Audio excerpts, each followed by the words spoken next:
Friends, you're going to find after checking out this part 2 of the podcast with Rick Sutton, Master Model Railroader, you're going to find yourself running to the basement, running to the train room, and putting into play some of these great, great ideas. And I didn't invent it, or I wasn't the first person to discover.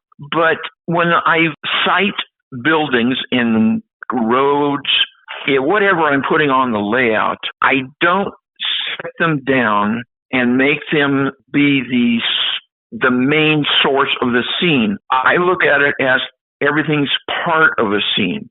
And what that means to me is I purposely place buildings at angles where you can't really see everything, but you see enough to understand it. I put trees, telephone poles, roads especially, track at angles. Right. I know Lance Mindheim was really big on that, and a lot of it's a master modeler technique and treat that you're talking about. Yeah, and you can spot layouts that aren't done that way in a photograph. And in person also, but we mostly see model railroads in photographs these days. Immediately, you see 90 degrees on everything, including the framing of the photograph. That's fine for certain interior city scenes, Main Street, a lot of things like that. But just in general, orient things so even if they're only 10, 20 degrees off a little bit, mainly roads and traveling, it makes a big difference in the presentation of the scene or the layout. Let's talk about community and inspiration. You've been featured with Model Railroad Hobbyist. How's that relationship help share your work and connect with other hobbyists? Because that's what you use pretty exclusive, right? Yeah, through MRH, that really opened up the communication, and it really changed my approach to model railroading, because I was on my, fifth or sixth layout, whatever, when I got back into it. When I got back interested in model railroading again this last time, about 10, 12 years ago, the internet was there and you could search things, which you still can. And I ran across MRH. The first things I noticed was how much the process had changed since the 20 years of time I hadn't been in it. And I was really excited because I saw that the game had changed. It was much more detailed, and certain taboos, which I had run into at the end of my time before I was interested, which kind of soured me on the hobby, were no longer as taboo, including I saw Lance doing photo lam, and I had wanted to do that, but I had a problem with graffiti. It was so off-putting to me, and I don't like to argue with people on the internet, and I don't like to have a photograph that back in the day when it was slide film that was not only not published, which happens all the time, but thrown away, so my master was gone because it had graffiti in it. But when I got back in MRH was there, I saw like Gary Christensen, Pele Sorberg, however his name is pronounced, Lance Mindheim, Gary Christensen. I saw this work that was, the game is afoot and much, much better to my eye. I got on MRH and I put a few photos in of what I had sort of done in my last. I realized how subpar they were, how I was embarrassed. It is so exciting to see your work on Model Railroad Hobbyist and other places as well, too, right? I have been published quite a few photos that won some money and awards at photo contests or Model Railroading, Model Railroad magazine. I thought I was pretty good. Well, I was pretty good 20 years before. I wasn't up to par these days. And it really, really excited me to see there was a million new things to learn. I mean, the hobby was so different. The weathering, the techniques, it was wonderful. And I could communicate with those people on the forum. And there were times I actually, did the private messages, and people would explain to me exactly how they did things. I'm still trying to learn some of those techniques. MRH was just opened a giant door for me, and I know it has for others too. Well, that was Joe. That was Joe. Joe discovered so much stuff with his Siskiyou lines that he was able to to bring forward. It was one of the big influences. I looked at those pictures for hours. He's got to start building one again. Yeah. Joe, if you're listening or someone tells you, get your tail in gear. I know you got a ton of things to do, but man, I want to see that new layout. The new layout's going to be great. Yeah, that him and the missus moved to Tulsa. Yeah, and we started seeing, I became a member of Railwire Forum. It's predominantly an N-scale forum, but these guys are hardcore hobbyists too. So everybody's discovering new ways to do things. And you're absolutely right. It's not the commercial brand crushed walnut ballast anymore. Oh, hey, let me tell you, when I got back into it 20 years ago, just seeing static grass applicator and seeing what people were doing with it blew me away. It just changed the whole game.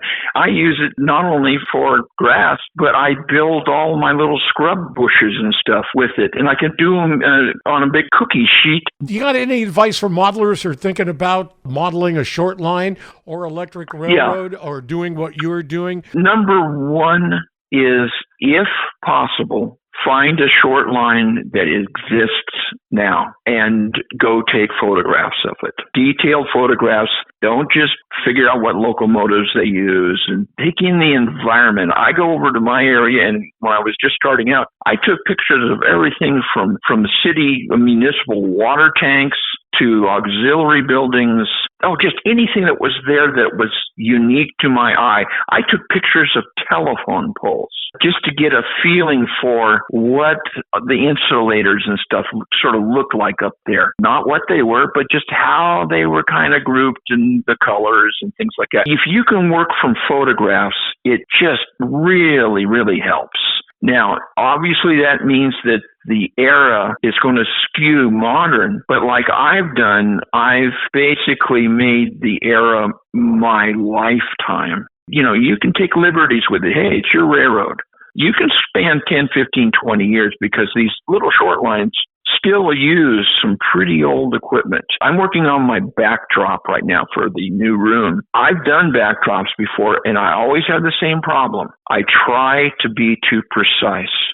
And they don't. I'm not a painter. I'm doing the same thing. I'm doing the same thing with desert mountains. And I talked to Rob Spangler about it, and he's an expert at it, and just said, feel free. Oh, yeah, he's wonderful. Flow free, you know, and I love what you're doing because there is no place as awesome as those Sierra foothills with that yellow California grass and those oak trees. Yeah.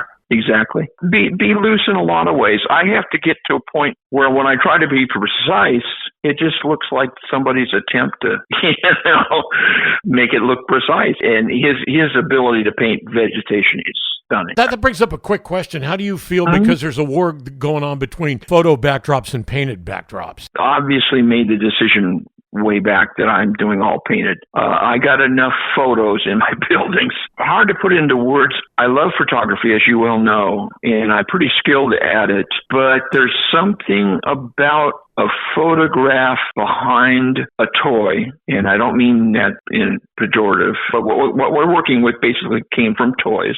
It makes the models look toy-like to me in a funny sort of way, and the colors just don't match, and that drives me crazy. My backdrops are really, from a painting standpoint, very simple, but that same color paint, which I mix the colors myself. I just use regular old house latex, interior latex paint, relatively cheap, get a gallon of the stuff, but I mix it with other colors, lighten it and darken it, and it ties things together, which I have not seen a photo backdrop yet that matches the layout, which just breaks the realism. It breaks the suspension of disbelief, like they say in motion pictures.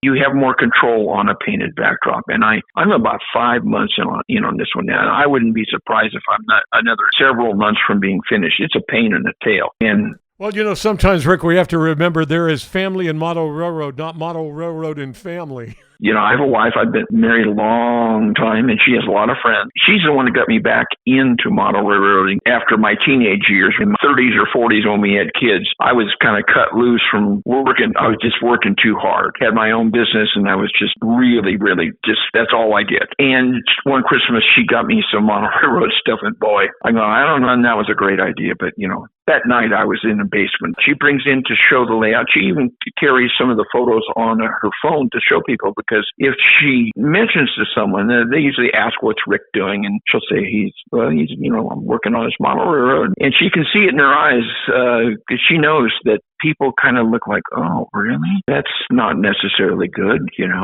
Maybe he wears a little cap and blows a whistle, and has, does he still use a Christmas tree? I mean, it's just the idea of it is like she whips out a picture, or if they come here and look at it, what they really, really ask questions about and really enjoy is the backdrop. I've never seen anybody respond to a photo backdrop in the same way. Well, your backdrop's synonymous with Jack Burgess in the Yosemite Valley because it's the same. Oh, yeah. Yeah, I've seen his layout in person. Yeah, it's fantastic. So it's basically kind of the same thing. It's yellow and deep green. Yeah.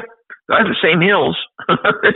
Any closing thoughts, Rick Sutton, you have? We've had Rick Sutton on the podcast, the master model railroader of the Visalia Electric, that you can see with the pictures that we've been streaming on the podcast here, and also in action on Model Railroad Hobbyist.com. Boy, if you saw the pictures of what I do now compared to what I did when I started out, it's a journey. And that's, I think, one of the wonderful things about the hobby. There are so many things to learn. Even when an issue is difficult for you, keep trying and stay loose.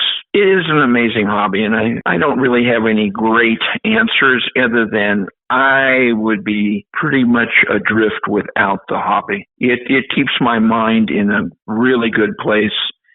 And it challenges me. And I really like that. And I think that everybody needs a challenge. I really do.